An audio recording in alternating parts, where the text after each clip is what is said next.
Anyway, kita masuk ke bulan Agustus di tema yang baru di bulan ini. Temanya adalah anchored atau temanya adalah berjangkar di dalam Tuhan gitu, atau berakar atau berjangkar ya lebih tepat di dalam Tuhan. Ada beberapa hal yang akan kita pelajari over this week, minggu ini dan minggu depan. Judul khotbah hari ini kita mulai dengan judulnya anti-drift gitu ya, anti ngedrift. Judul bulanannya adalah Anchor dan judul khotbah hari ini adalah anti-drift atau anti-drifting. 2 Timotius 3, kalau ada satu ayat yang saya tinggalkan setiap kita untuk, kalau kita misalkan nggak boleh bergereja lagi gitu ya, amit-amit gitu karena sudah akhir zaman gitu ya, dan lain sebagainya. Kalau kamu datang hari Senin dan kamu hari Minggu nggak bisa lagi ke gereja, satu ayat apa yang perlu kita ingat? Salah satunya menurut saya ada 2 Timotius 3. Di 2 Timotius 3 dikatakan seperti ini. Ketahuilah bahwa pada hari-hari terakhir akan datang masa yang sukar, manusia akan mencintai dirinya sendiri dan menjadi hamba uang. Mereka akan membual dan menyombongkan diri, mereka akan menjadi pemfitnah, mereka akan berontak terhadap orang tua dan tidak tahu berterima kasih, tidak mempedulikan agama, tidak tahu mengasihi, tidak mau berdamai, suka menjelekkan orang, tidak dapat mengekang diri, garang, tidak suka yang baik, suka mengkhianat, tidak berpikir panjang, berlagak tahu, lebih menuruti hawa nafsu daripada menuruti Allah. Secara lahiriah, mereka menjalankan ibadah mereka, tetapi pada hakikatnya mereka memungkiri kekuatannya. Jauhilah mereka itu. Ini menurut saya adalah salah satu pasal atau salah satu bacaan paling seram di Alkitab, karena di sini dikatakan orang-orang ini tidak mempedulikan agama, tapi secara lahiriah mereka beribadah. Jadi ini bukan orang yang, oh saya ateis, saya nggak mau lagi ke gereja. Bukan, kita nggak lagi, di Paulus pada suratnya ini tidak lagi berbicara untuk orang yang kayak gitu. Ini lagi bicara orang-orang yang secara lahiriah masih nempel di gereja, tetapi pada hakikatnya mereka sudah drifting atau kompromi. Drifting atau kompromi yang akan kita bahas hari ini adalah hidup beribadah tetapi memungkiri karakter dan kehendak Allah. Dan menurut saya ini jauh lebih seram daripada orang yang tidak beribadah, betul? Setidaknya orang yang tidak beribadah melakukan sesuatu yang ada return-nya buat mereka. Kalau orang yang ini masih beribadah tetapi nggak ada return-nya karena memungkiri karakter, memungkiri kehendak Allah dalam kehidupan mereka. Dan ada 3 hal yang menurut saya masalah yang membuat kita sulit sekali untuk hidup tidak drifting atau tidak kompromi gitu ya. Ada 3 hal dalam Alkitab yang menurut saya bisa menjelaskan kenapa by default kalau kita autopilot nih, hari Senin bangun gitu kerja gitu ya, Rabu komsel, Kamis, Jumat, Sabtu mungkin ada yang latihan, Minggu pelayanan. Kenapa kalau kita cuma ngulang itu terus kita akan cenderung menjauh dari Tuhan, bukan mendekat sama Tuhan. Ada 3 hal. Yang ke-1 adalah masalah dari hati kita. Yeremia 17 ayat 9, heart is deceitful, hatiku lebih menipu dari segala sesuatu dan amat jahat. Siapakah yang dapat mengetahuinya? Jadi kalau teman-teman suka lihat ada malaikat dan ada iblis bisikin siapa yang menang gitu ya, not true. Tanpa iblis bisikin pun hati kita lebih menipu dari segala sesuatu. By default, hati kita itu jahat dan cari justifikasi. Dan apa kalau 2 Timotius tadi, suka gibah, suka fitnah, menjelekan orang, tidak berpikir panjang, ini by default hati kita seperti itu. Makanya mengikut Tuhan atau menjadi orang Kristen atau lebih dalam mengikut Tuhan itu harus intentional. Makanya jangkarnya itu beneran harus diturunin gitu. Kalau enggak kita akan drifting. Ini yang pertama, masalah hati. Yang kedua, masalah daging. Selama kita hidup dan masih tinggal di dalam daging, Roma 7 ayat 8 berkata, karena aku tahu bahwa dalam dagingku tidak ada yang baik, sebab kehendak ada padaku, tetapi melakukan yang baik tidak ada. Again, by default kita every man for himself. Ya, benar ya, semua orang akan mencari semaksimal mungkin untuk kepentingan mereka sendiri, untuk memenuhi nafsu mereka, kepuasan mereka sendiri by default. Secara kalau nggak ada yang lihat gitu ya, by default semua orang akan melakukan itu. Jadi ada problem of the flesh.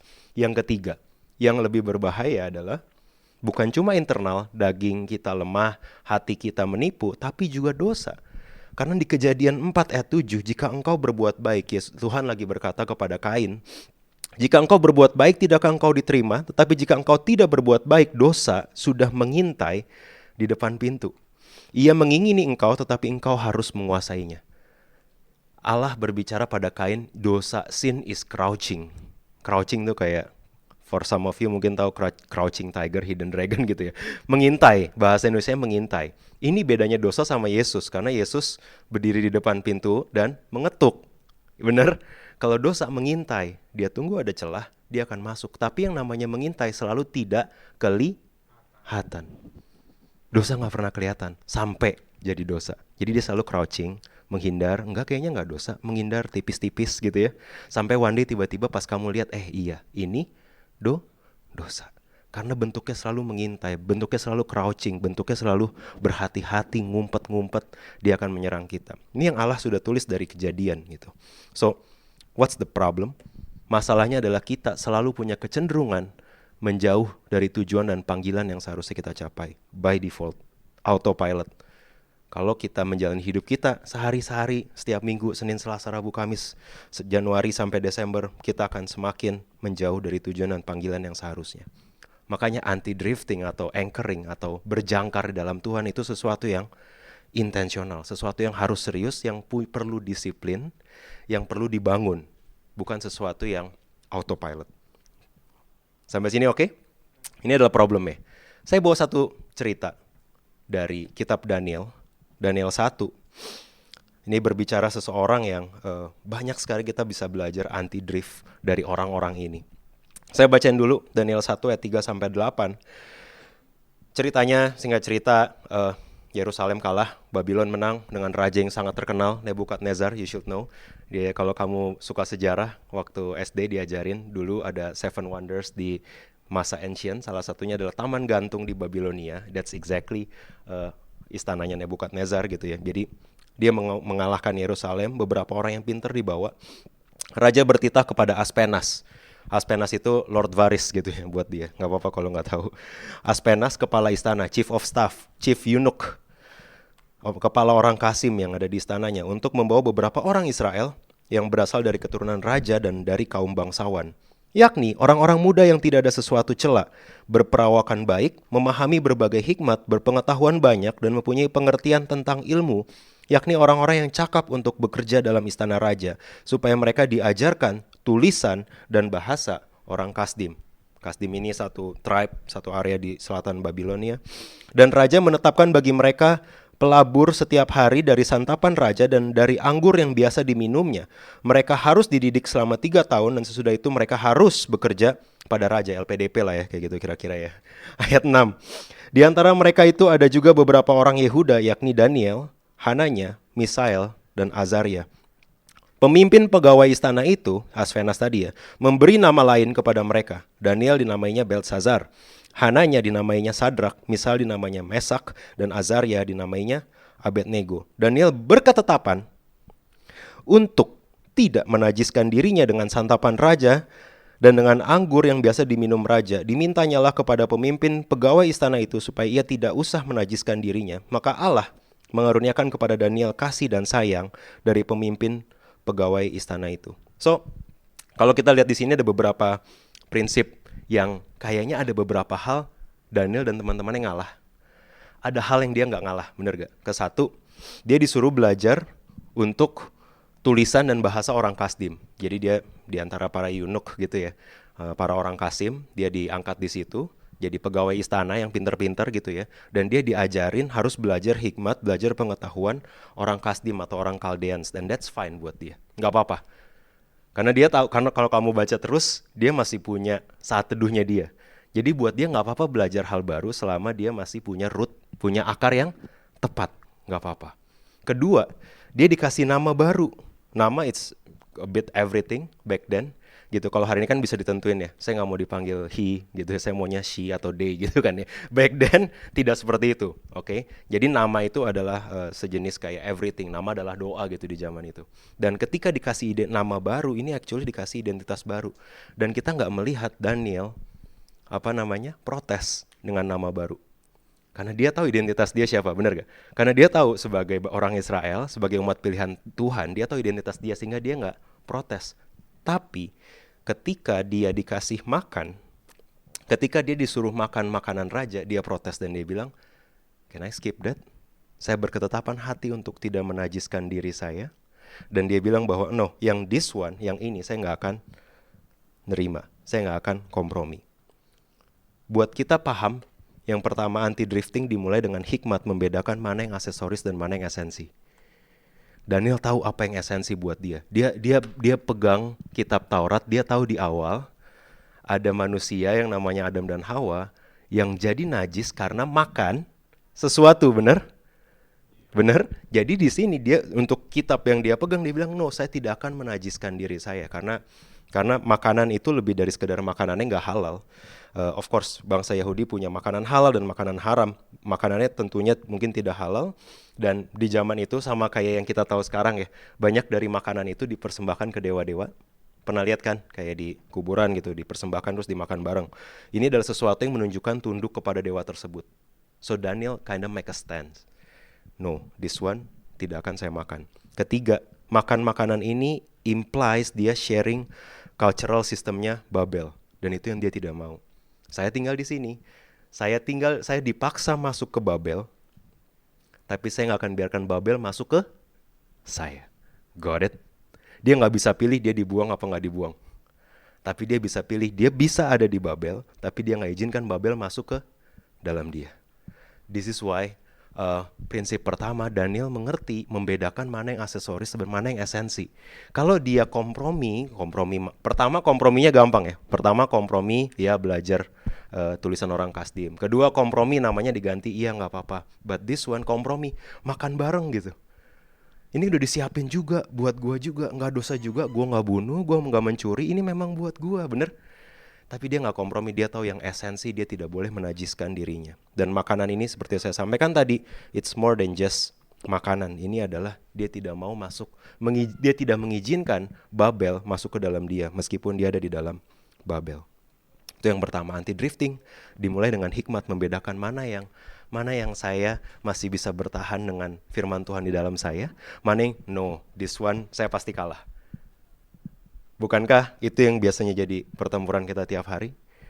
Mana yang kita masih oke, mana yang kita masih bisa adopt, mana yang kita harus adaptasi dengan relevansi dunia, mana yang kita say no.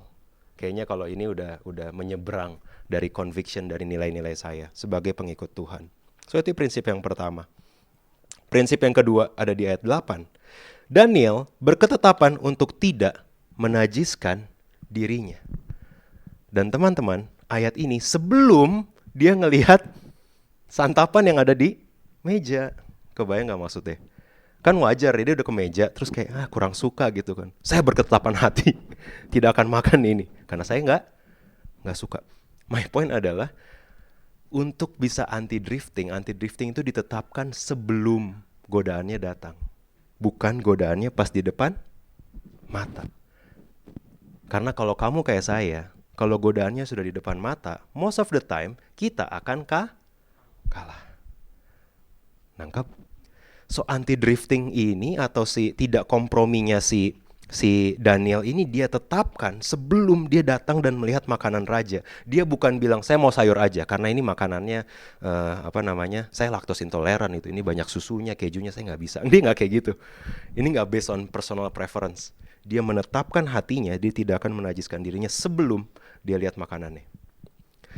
Bukankah kita harusnya seperti itu? Sebelum godaannya datang, kita menetapkan diri untuk tidak drifting, untuk tidak kompromi, betul? Sebelum saya masuk pacaran ini lebih serius, saya tidak akan kompromi. Saya akan menjaga kekudusan sebelum godaannya datang. Oke, saya akan memulai new business. Saya akan memulai bisnis yang baru. Saya akan punya partner kerja baru. Saya komitmen untuk punya integritas dan transparansi sebelum godaannya datang. Sebelum kamu mulai kerja, sebelum saya mulai Senin sampai Jumat besok di mana saya harus bekerja lagi, sebelum saya harus berbisnis lagi, saya komitmen untuk disiplin. Saya komitmen untuk mempermuliakan Tuhan dengan apa yang saya katakan dan apa yang saya lakukan sebelum meetingnya mulai. Ya kalau meetingnya udah mulai kan nggak ada yang tahu ya.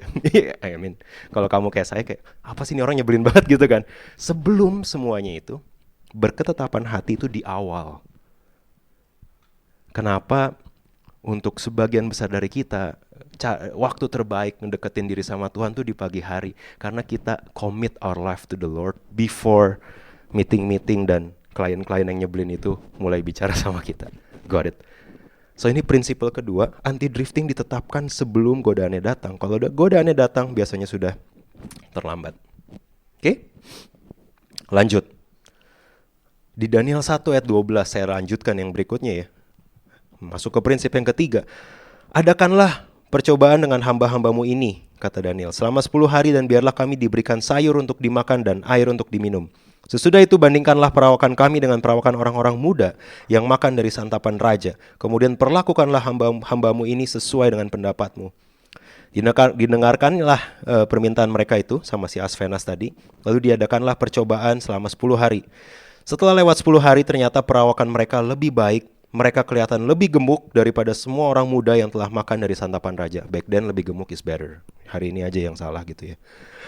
Kemudian ayat 19. Setelah selesai semuanya itu, raja datang. Nebukadnezar, the one, that guy, that violent, crazy guy, datang bercakap-cakap dengan mereka berempat, dan di antara mereka sekalian tidak didapati yang setara dengan Daniel. Hananya, Misael dan Azaria. Maka bekerjalah mereka itu pada raja. Saya mau kasih tahu teman-teman, prinsip ketiga, anti kompromi bukan berarti kamu besok masukin surat resign dan mulai cari full time di gereja. Kamu mulai menemukan, oh di gereja justru lebih banyak komprominya gitu. Enggak bercanda. Tapi anti kompromi bukan bicara kamu menarik diri dari dunia, naik ke atas gunung dan bertapa gitu ya. Anti kompromi di sini Daniel bahkan dia tetap do his best. Saya yakin dia sama Nebukadnezar nggak ngomongin imamat. Bro Nebukadnezar gitu ya. Bro Neb, tahu nggak? Ini kalau persembahan tuh ada 7 macam gitu. Kayaknya Nebukadnezar nggak bakal peduli gitu kan. Yang dibicarakan adalah hal-hal yang penting buat Nebukadnezar dan dia masih excellent di situ. So anti drifting, tidak kompromi, tidak ditandai dengan kita menarik diri dari dunia, tetapi membawa cara baru beroperasi di dunia. Amin. Anti drifting gak membuat kamu besok saya gak mau ke kantor lagi, saya gak mau bisnis lagi, saya gak mau ngomong sama klien lagi. No. Saya gak mau ke kampus lagi karena ini ajaran dari dunia. No. Anti drifting artinya kamu tidak menarik diri dari dunia, tapi kamu bawa cara baru untuk bekerja. Kamu bawa cara baru ke kedokteran, kamu bawa cara baru ke bisnis F&B, kamu bawa cara baru ke startup, kamu bawa cara baru ke hospitality industry, kamu bawa cara baru ke akuntansi, kamu bawa cara baru ke legal system. Kita membawa cara baru beroperasi di dunia. Ini yang Yesus katakan dengan bertobatlah sebab kerajaan Allah sudah dekat. Karena kingdom of God itu sudah datang melalui kamu dan saya dengan cara kita beroperasi di dunia. So prinsip ketiga, anti drifting tidak ditandai kita menarik diri. Tapi sebaliknya, mereka bukan menarik diri, mereka justru jadi orang-orang yang paling excellent di antara orang-orang lain yang ada di situ, termasuk orang-orang Babelnya sendiri. Oke? So, itu adalah anti drifting. Kemudian kenapa? I bring this to practicalities, untuk secara praktis. Kenapa? Kalau kita lihat Daniel, itu sebenarnya sangat mudah buat dia drifting. Ada hal-hal yang kalau kita perhatikan kondisi dia usianya kalau kata Bible Scholars tuh sekitar 15-17 tahun. Kalau saya umur 15 tahun, saya dibawa ke situasi itu, I will give up gitu ya. Oh ini udah enak gitu, udah saya pinter gitu ya. Daniel pinter maksudnya, udah pinter, dikasih kesempatan, bisa kerja buat raja. I mean, everything ada di depan. Saya bisa menikmati apa yang teman-teman saya nggak bisa nikmati di Yerusalem. Tapi ada beberapa hal yang bisa kita pelajari dari Daniel, bahwa dia gak pernah menjustifikasi keadaan dia untuk kompromi. Dia gak pernah mencari alasan dan pembenaran untuk dia bisa kompromi di hadapan Tuhan. Meskipun banyak, kalau mau dicari alasan buat dia kompromi ada banyak. Saya bisa bilang kayak gini, our enemy, musuh kita si iblis, dia gak perlu nyerang kita dengan badai besar. Karena kalau badai besar kita nyari Yesus, ternyata ketinggalan gitu ya, gak diajak ke perahu gitu ya. Karena kalau badai besar kita otomatis nyari Yesus, benar gak sih? I mean, mau minta tolong siapa? Pinter kurang pinter gitu ya, uang kurang banyak gitu kan, pacar udah gak ada gitu. Waktu badai besar datang, kita cari Yesus pasti. Most of the time musuh datang dengan meyakinkan kita bahwa drifting kecil itu wajar. Benar gak sih? Kompromi kecil itu wajar dan terjustifikasi. Makanya dia ngegocek Hawa kayak gitu kan. Bukankah tidak boleh kamu lihat, bukan gitu. Bukankah semua ini tidak boleh kamu makan, bukan gitu. Bukan jawabannya. Karena dia selalu mencari cara untuk kita menjustifikasi drifting kecilnya kita, supaya terkesan wajar. Yang pertama, mengapa kita drifting? Ada 3 hal. Saya bawa praktikal. Kenapa kita drifting? Yang pertama, kita drifting karena nikmat. Saya lupa ada yang berkata, kalau dosa tidak nikmat buat kamu, you're doing it wrong gitu katanya kan. Karena by default kenapa manusia itu dalam dosa adalah karena itu ada alternatif joy, alternate joy, ada sukacita alternatif, ada damai alternatif yang diberikan oleh iblis dan dunia supaya kita nggak perlu cari Tuhan.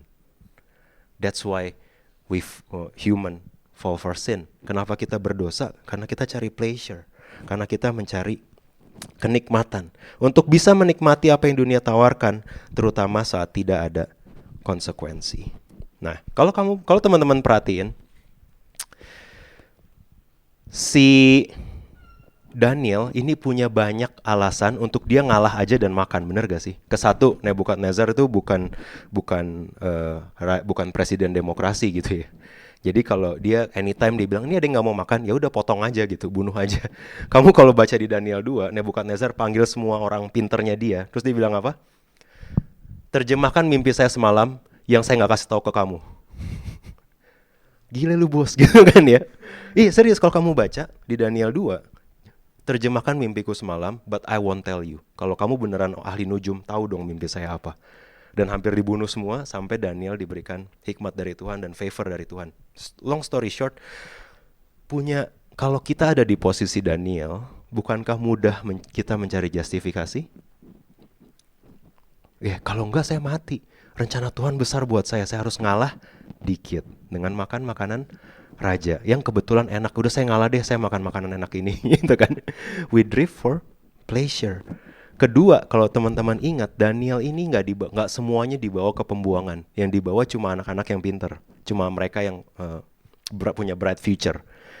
Jadi, kalau Daniel makan makanan raja, pertanyaan saya sama teman-teman, keluarganya tahu nggak? Nggak tahu. Ketua Komselnya tahu nggak? Nggak tahu. Masih di Yerusalem semua, bener gak? Pemimpin agamanya, circle-nya tahu nggak? Nggak ada yang tahu. Kalau dia nyerah dan dia drifting pun tidak ada yang tahu. Sepertinya tidak ada konsekuensi buat dia. Betul? Berapa banyak dari teman-teman, kalau kamu kayak saya, kalau kayaknya nggak ada konsekuensinya kita mulai, kayaknya nggak apa-apa, bener? Kalau saya bisa tulis di sini, ketika kita mulai melihat drifting atau kompromi dengan tolak ukurnya dunia, maka kita akan mulai melihat reward, ada rewardnya, ya kan? Pasti rewarding kan, pasti rasanya enak. Dan ada consequence. Jadi ini adalah, kalau saya bisa bilang, ini adalah cycle-nya gitu ya. Ketika kita kompromi sama dunia, kemudian kita merasa, of course karena itu dosa, akan ngerasa something yang, kok ternyata bisa kayak gini ya. Ternyata nggak perlu ditabur, bisa menuai gitu kan ya. Ternyata nggak perlu komitmen, bisa menikmati gitu kan. Kayak drifting ada rewardnya.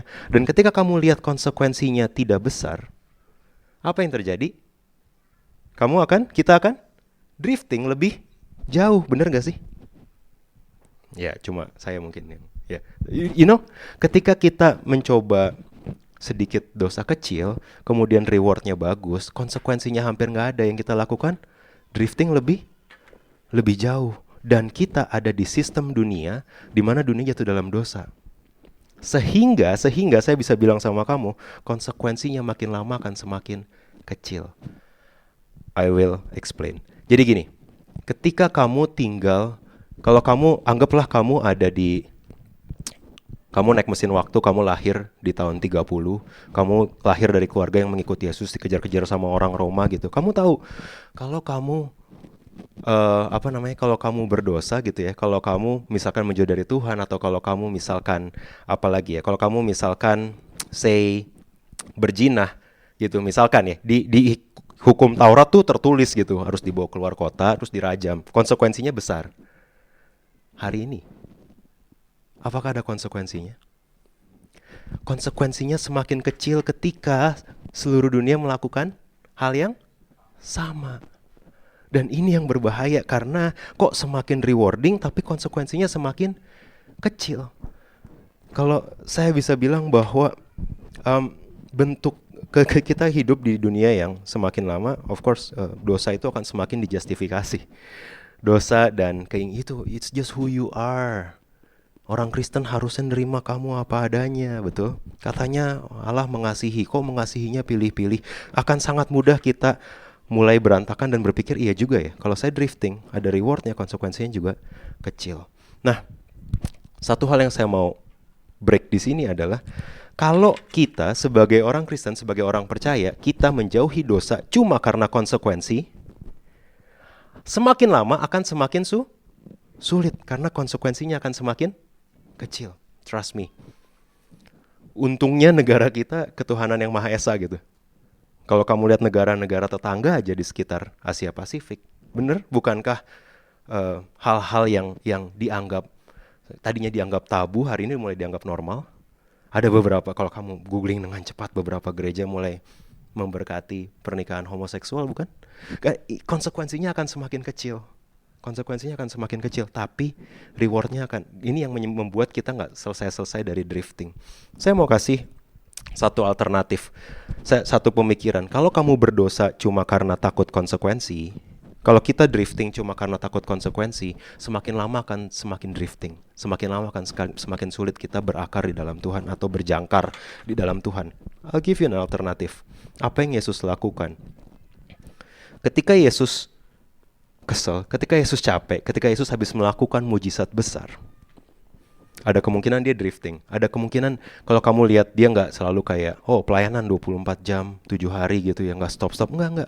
Ada waktu-waktu dia menarik diri dan dia berdoa kepada Bapaknya. Ini yang cycle yang baru yang lebih penting. Jadi devotion dan bersukacita. Ini kalau saya bisa bilang, apakah saya sudah menikmati hal ini? Jawabannya tentu belum. Tapi Yesus ngasih contoh, kasih model yang baru. No, model ini kalau kamu tidak berdosa cuma karena takut konsekuensi, kamu akan selalu berdosa.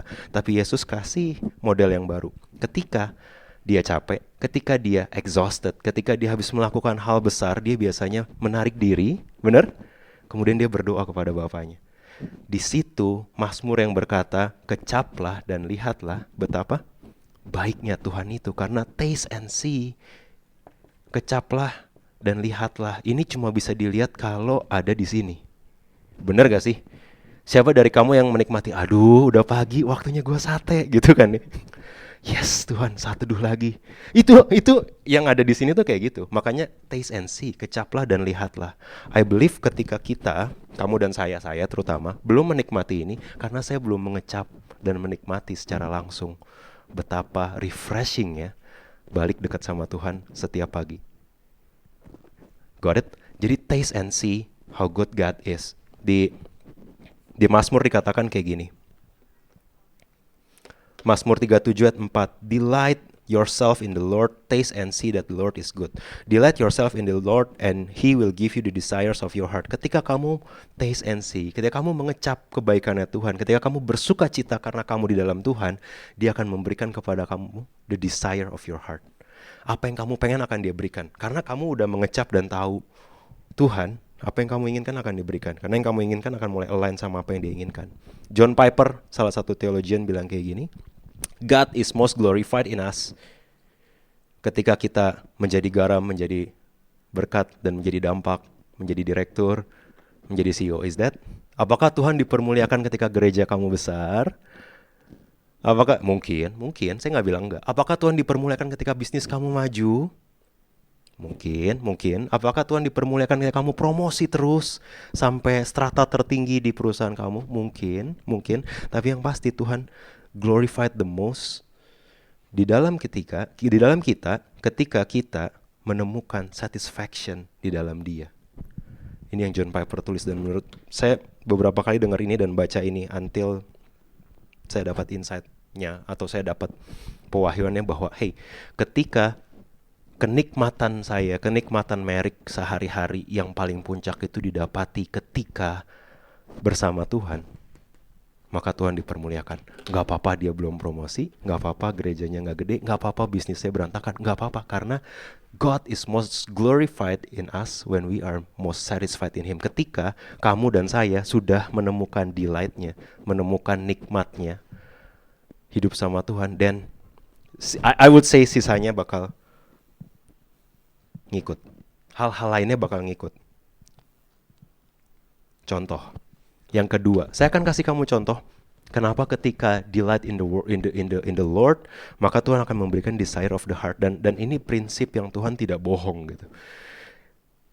Untuk itu masuk ke kenapa kita drifting yang kedua. Kita masih belajar dari Daniel ya. Kita drift to blend in atau get ahead. Kita kompromi untuk bisa diterima, untuk fit in, dan gak jadi si paling Kristen. Takut gak sih dibilang si paling Kristen? Si paling rohani gitu ya. Wah, ngepostnya ayat-ayat gitu ya. Habis itu gibah lagi gitu kan, kayak takut gitu. Mendingan gue gibah aja gitu kan, nggak ada yang ngejudge gue gitu. Semua orang juga gibah, right? Nggak ada konsekuensinya kalau gue marah-marah di sosial media, karena semua orang juga marah-marah. Konsekuensinya semakin kecil. Tapi kalau gue ngepost ayat, kalau gue ngepost kedekatan gue sama Tuhan, kalau gue bersuka cita apa yang Tuhan lakukan, gue jadi si paling rohani, si paling Kristen. Saya nggak tahu apakah itu menakutkan buat teman-teman. At some point in my life itu menakutkan buat saya. Gimana kalau suatu hari ada yang tahu saya berdosa? Gimana kalau suatu hari dosa saya kebongkar? Saya jadi batu sandungan dong. No. Untuk bisa diterima, untuk fit in dan gak jadi si paling rohani ini yang bikin kita drifting. Si Daniel bisa dia diem aja, gak usah stand out lah, diem aja duduk, makan aja, udah lu pilih aja sayur. Pasti ada sayur dong di meja segede gitu, bener gak? Dia bisa blend in aja gitu, gak usah banyak cincong gitu bisa dibilang ya. But no, dia nggak drift to blend in, dia nggak drift to get ahead, dia nggak berusaha cari muka ke Asvenas, dia nggak berusaha cari muka ke Nebukadnezar, dia stay anchored, dia nggak berusaha diterima, nggak berusaha fit in, dan dia nggak berusaha untuk saya mau kompromi. Banyak dari kita kebalikan dari Daniel, kita mulai kompromi supaya kita bisa, saya kasih tanda petik, jadi dampak, mengejar mimpi, mengejar visi Tuhan dalam hidup saya. Interesting. Ketika punya mimpi bilangnya dari Tuhan gitu ya, tapi belum tahu juga kan. Atau kita menjadi berkat. Kayak ada beberapa dari kita mungkin kita terjebak, kita kompromi supaya kita jadi dampak, mengejar gol atau menjadi berkat. Contohnya apa? Contohnya mudah. Berapa banyak dari kita yang mulai meninggalkan komunitas, meninggalkan pelayanan because we need to blend in. Gak ada jarang orang Kristen, orang yang tertanam dan kemudian masih Tuhan kecuali di daerah gitu. Ini kota besar gitu kan. Saya punya kerjaan di weekend. Saya gig ekonomi. Saya millennial / Gen Z yang dive in into apa namanya? Gig ekonomi. Saya mesti cari kerja, saya mesti cari uang di Sabtu dan Minggu. We drift untuk get ahead. Kita drift, kita kompromi untuk blend in sama dunia. Kita kompromi untuk get ahead. Berapa banyak dari kita yang kompromi untuk blend in? Saya tahu pacar saya bukan dari Tuhan, tapi untuk get ahead, kalau saya pengen nikah 3 tahun lagi, kalau saya nggak terusin pacaran, kapan saya nikahnya? Saya tahu dia bukan dari Tuhan, tapi kan Tuhan, nothing is impossible, right guys? Gitu kan nih. Tuhan bisa mengubahkan dia yang tidak percaya Tuhan ini, gitu kan? Hey, we drift in to get ahead. Kadang-kadang bukan cuma get ahead di kerjaan, bukan. Kita kompromi untuk get ahead di timingnya Tuhan. Tuhan bilang nanti dulu. Kayaknya kamu belum siap. I know better. Sebagai orang yang menciptakan kamu, I know better. Do we trust God untuk gak kompromi just to get ahead? Get ahead dari timingnya Tuhan. Get ahead dari apa yang Tuhan percayakan. Saya cuma dipercayain sebulan segini. I can get ahead. Kalau saya korbankan pelayanan dan komunitas saya untuk cari bisnis sampingan, you can. Tapi pertanyaannya, do we drift to get ahead? Atau harusnya kita bisa kayak Daniel? Dan satu hal yang teman-teman, I hope you read Daniel fully bulan ini, 1-7 lah at least, bagian naratifnya, jangan bagian profetiknya. Do you know that Daniel actually get ahead? He got ahead dari beberapa raja. Jadi dia bukan cuma jadi kepercayaan Nebukadnezar, beberapa raja setelahnya pun dia masih jadi penasehat. The most trustworthy penasehat. Seseorang yang buangan. Dia gak pernah try to drift. Dia gak pernah try to blend in. Dia gak pernah berusaha untuk get ahead. Waktu ada keluar tangan dan nulis-nulis di tembok gitu ya, dia gak berusaha, hey, Do you know who I am gitu ya, lihat LinkedIn gue dong gitu kan ya. Dulu gue yang terjemahin Nebukadnezar, kalau cuma tangan gini gue bisa terjemahin. Dia nggak pernah try to get ahead, dia trust timingnya Tuhan. Yang dia lakukan doa 3 kali sehari. Read it.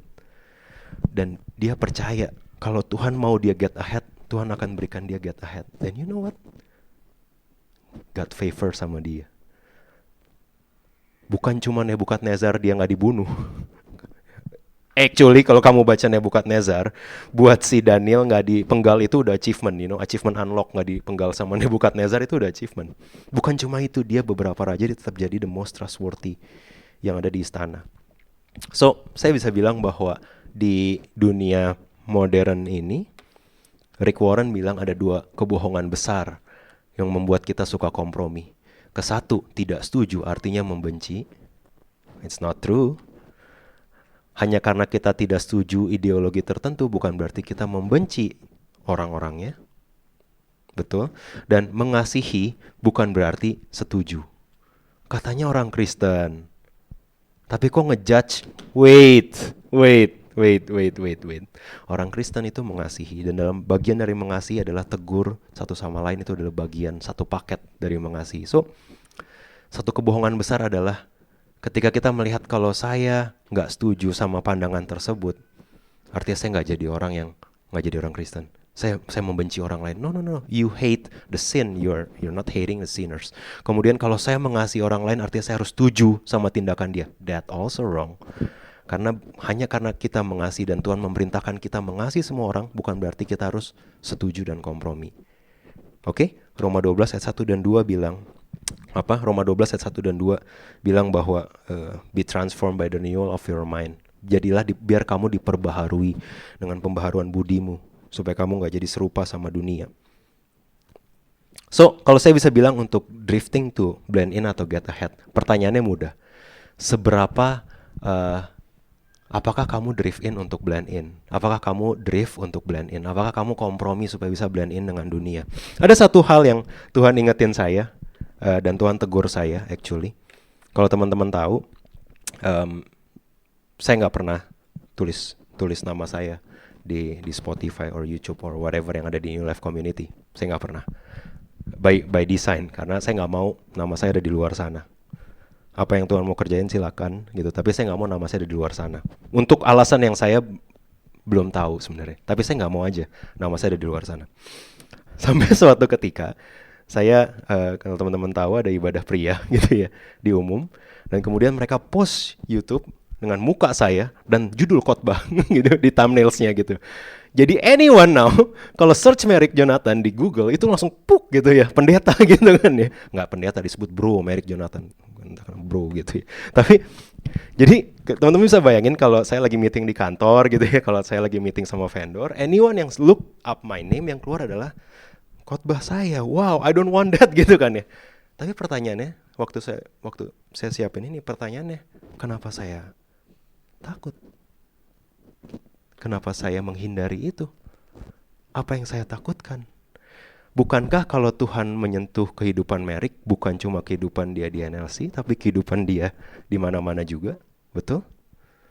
Ini yang buat saya pergumulan secara pribadi. Apakah saya selama ini berusaha blend in? Jangan ada yang tahu deh gue orang Kristen. Jangan ada yang tahu deh gue dipercayakan Tuhan untuk jadi koordinator ibadah. Jangan ada yang tahu deh gue punya karunia yang Tuhan berikan. Jangan ada yang tahu deh. Biar dunia sekuler saya terpisah dari dunia pelayanan saya. Dan actually Tuhan menegur saya, dan kalau saya pelayan Tuhan tuh bukan cuma pelayanan mimbar, tapi the whole 24 hours of my life harusnya jadi pelayanan buat Tuhan. Kenapa saya takut kalau ada vendor yang tiba-tiba ketemu saya? Justru saya harus mikir dong, wait, kalau dia cek nama gua, ini bakal keluar nih gambar ini nih, mendingan saya ramah-ramah gitu kan, daripada ntar dia nggak ke gereja lagi gitu kan. Oh ini bro Merrick nih pendeta nih, tapi ngomongnya kasar gitu ya, marah-marah terus kerjaannya gitu. So actually dengan Tuhan mengizinkan hal itu terjadi, saya harus punya akuntabilitas lebih besar waktu saya bawa nama Tuhan di Senin sampai Jumat, Senin sampai Sabtu. Got it? So, pesannya adalah don't drift hanya untuk kamu bisa blend in, apalagi don't drift untuk kamu get ahead. Masih oke? Terakhir ya. Kenapa kita drifting? Yang ketiga, kita drifting karena Tuhan. Come on. Seberapa banyak yang bisa jujur datang ke gereja, lo ingat ya 2 Timotius 3, masih melakukan ibadahnya, tapi dalam hati kamu tahu kamu drifting karena Tuhan. Artinya apa? Karena kamu kecewa dan kamu gak setuju sama apa yang Tuhan lakukan atas hidup kamu. Hey guys, Daniel punya semua alasan untuk dia kecewa sama Tuhan. Satu, apa? Katanya bangsa pilihan Allah. Kok kalah? Bener gak? Di Yeremia ditulis masa depan yang cerah dan penuh harapan. Kok dibuang? Bener gak?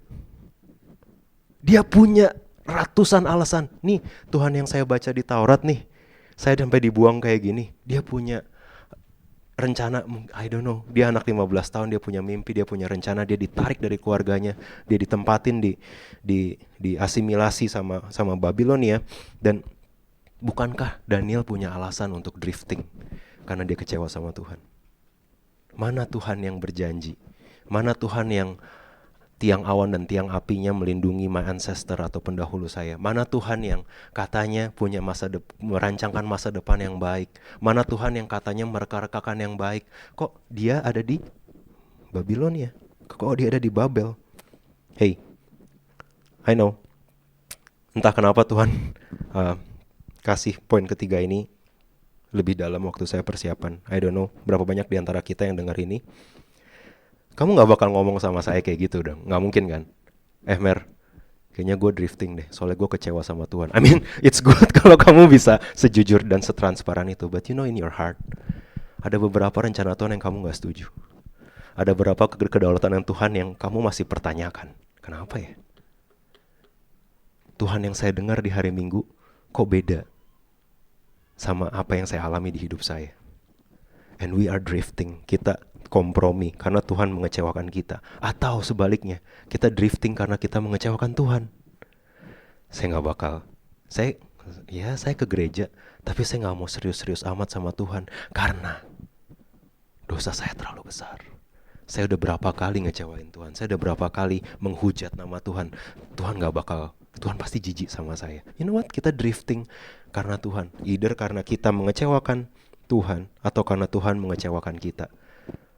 Saya gak tahu berapa banyak dari teman-teman yang kamu dalam hati kamu mungkin kamu drifting karena kamu kecewa.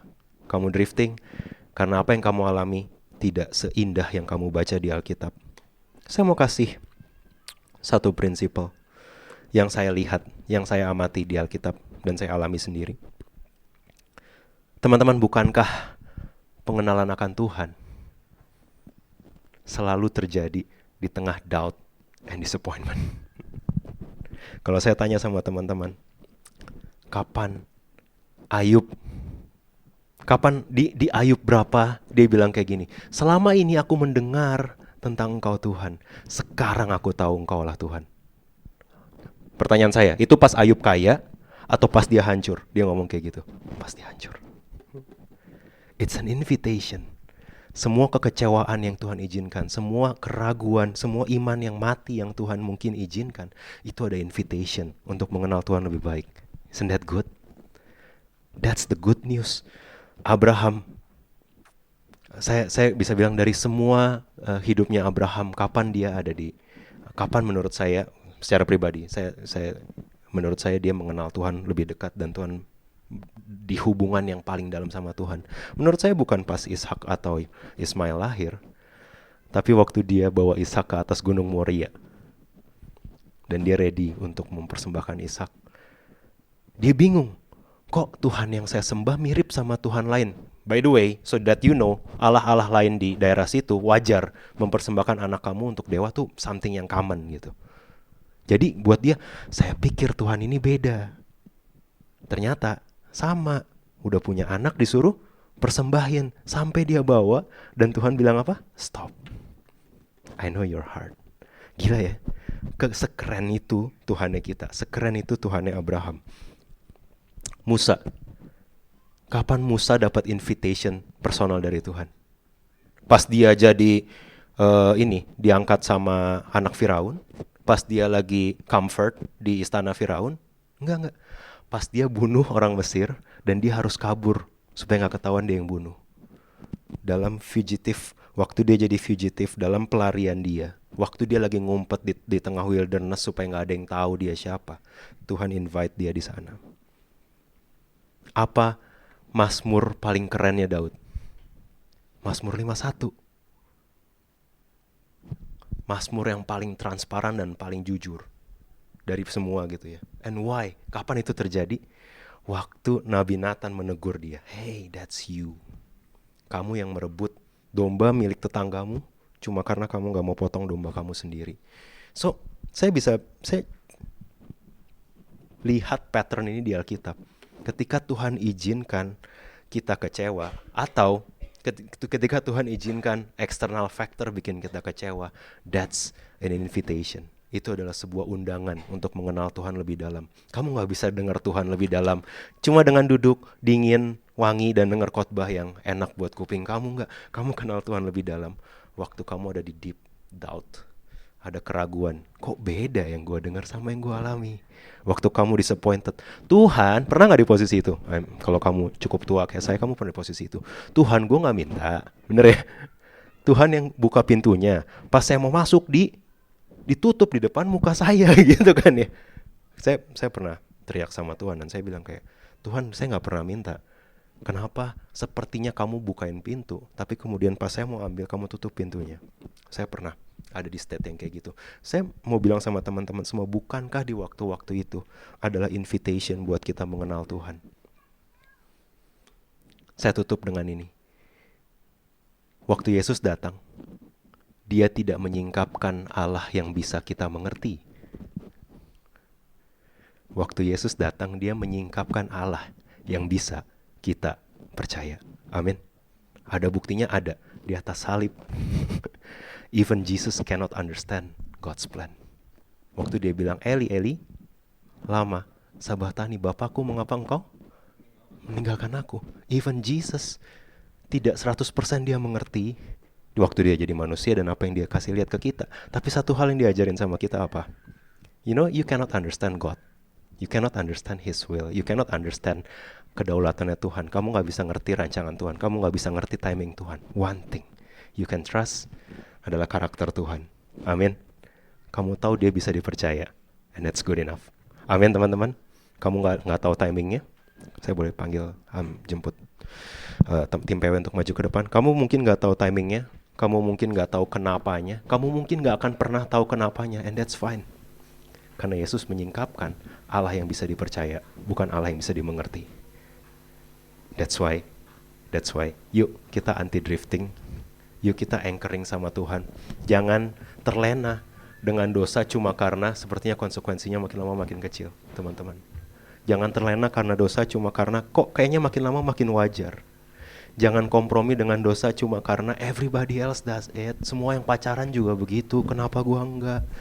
Semua yang bisnis juga mesti begitu. Semua juga ada pelicinnya, kenapa saya enggak? Semua juga bully, kenapa saya enggak ikut bully? Hey, don't drift. Jangan drifting to blend in. Jangan drift in to get ahead. Tuhan punya timingnya sendiri kok. Kalau Tuhan udah bukain pintu favornya, kayak Daniel, ya kan? Mau rajanya mati, anaknya jadi raja, mati lagi, anaknya lagi, saudaranya jadi raja, mati, tetap dia dipakai Tuhan. Amin. So don't drift cuma untuk blend in. Don't drift just to get ahead. Yang terakhir, jangan drift karena kamu kecewa sama Tuhan. Karena fine, gak semua hal yang Tuhan lakukan bisa kita mengerti. Tapi satu hal, teman-teman, this is good news for you and for me. Kamu bisa percaya sama Tuhan. Kamu percaya timingnya baik. Amin. Kamu percaya karakter dia baik. Kamu percaya bahwa intensi dia selalu baik. Kamu percaya bahwa dia selalu mengerjakan segala hal mendatangkan kebaikan buat mereka yang mengasihi dia. Amin. Saya jemput teman-teman berdiri. Kita akan worship God dan terima perjamuan kudus.